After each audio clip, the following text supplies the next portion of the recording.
New tonight at 6, a major update on a murder that devastated an Upper Arlington community more than 40 years ago. Today, police are saying that Asenath Dukat's case is finally solved. But those who knew the little girl who was killed say their fight isn't over yet. 10 TV's Brittany Bailey has a breakdown of the case she's been researching for years.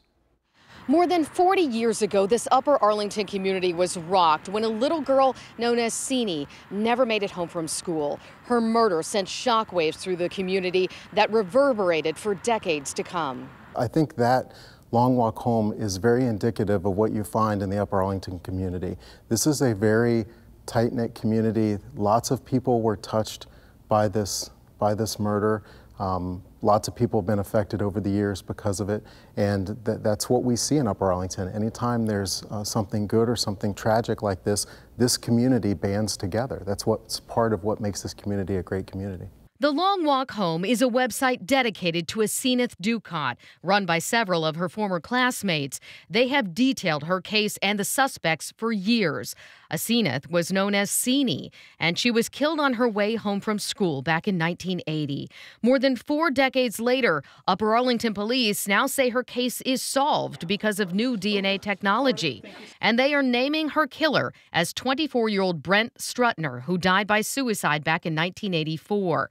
He was mentioned throughout the nearly 2,300 pages in a case file we obtained through a public records request spread out over the past nearly 2 years. But he wasn't the only suspect mentioned. Robert Chris Winchester was an associate of Strutner's and also named throughout the file. He even spent time in prison for trying to kidnap another young girl. But police named him in their announcement, saying they cannot link him to Asenath's murder. As far as the division is concerned, we've closed the case.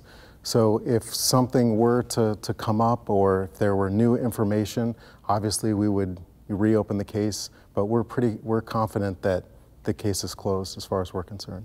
But Sini's former classmates are not convinced. They released this statement saying, in part, the case may be closed by the city of Upper Arlington, but it is far from closed for us. We applaud the countless hours and hard work that led to the confirmation of Brent Strutner's involvement in the crime. However, after reviewing the totality of the evidence, it is reasonable to conclude Brent Strutner did not act alone. Our mission will continue based on that belief, and as long as the Dukat family and our community continue to support our efforts to bring all involved to justice. Reporting in Upper Arlington, Brittany Bailey, 10 TV News. You can read much more about this case at the Long Walk Home website. We'll link that to our website, 10tv.com/featured links.